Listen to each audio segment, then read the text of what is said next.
Hello পেটুকন, আপনারা কি জানেন কাতলা মাছের মরিচ ঝাল করতে কি কি লাগে?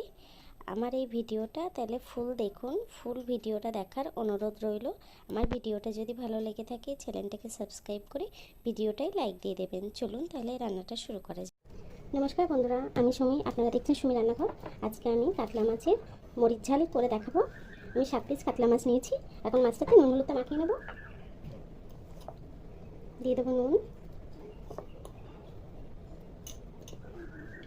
দিয়ে দেবো হলুদ গুঁড়ো, দিয়ে নুন হলুদটাকে সুন্দর করে মাছের গায়ে মাখিয়ে নেব।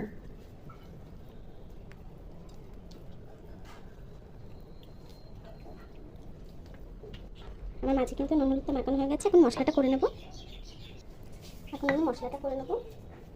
দিয়ে দেবো 1.5 চামচ মতো কালো জিরে, দিয়ে দেবো বড় চামচের 1 চামচ জিরে, গোটা জিরে,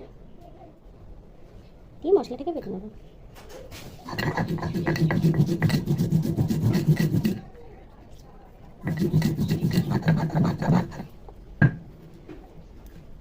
দেখুন বন্ধুরা, আমার মশলাটা কিন্তু হয়ে গেছে।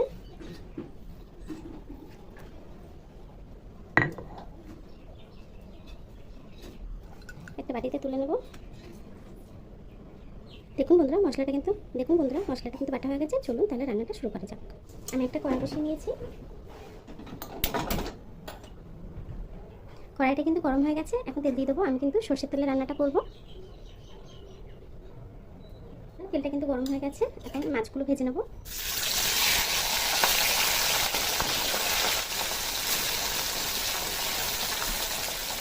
মাছটা কিন্তু একটু ভাজা হয়ে গেছে। মাছটা উল্টে দেবো।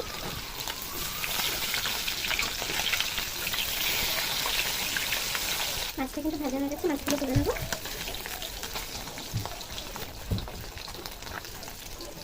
মাছগুলো ভাজা হয়ে গেছে। বাকি মাছগুলো ভেজে নেব।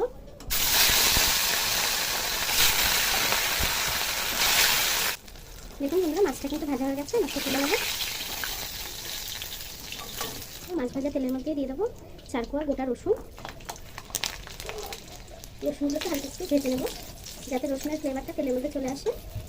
দেখুন রসুনগুলো কিন্তু লাল লাল করে ভেজে নিয়েছি। নিয়ে রসুনগুলোকে তুলে নেব।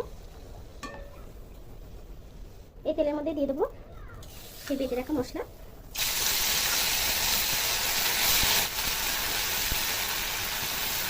দিয়ে দেবো 1 চামচ শুকনো লঙ্কার গুঁড়ো, দিয়ে দেবো 1 চামচ নুন,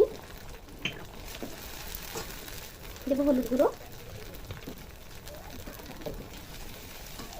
দিয়ে দেবো 1/2 চামচ গোলমরিচের গুঁড়ো, দিয়ে দেবো যে বাটিতে মশলা ছিল সে বাটিতে একটু জল,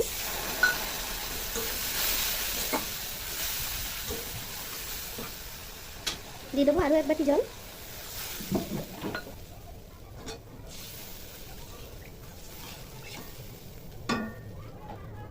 দেখুন বন্ধুরা, ঝোলটা কিন্তু ফুটে গেছে। ভেজে রাখা মাছগুলো দিয়ে দেবো।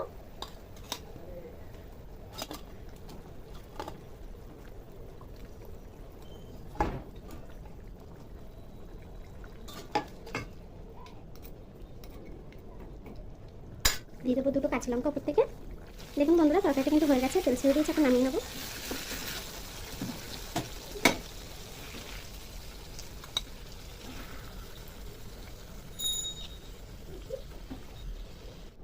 দেখুন বন্ধুরা, আমার রেসিপিটা মরিচ ঝালের রেসিপিটা কিন্তু হয়ে গেছে। দেখুন কত সুন্দর হয়েছে।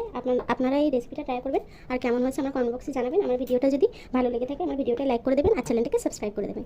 এতক্ষণ আমার ভিডিওটা দেখার জন্য আপনাদেরকে অসংখ্য ধন্যবাদ।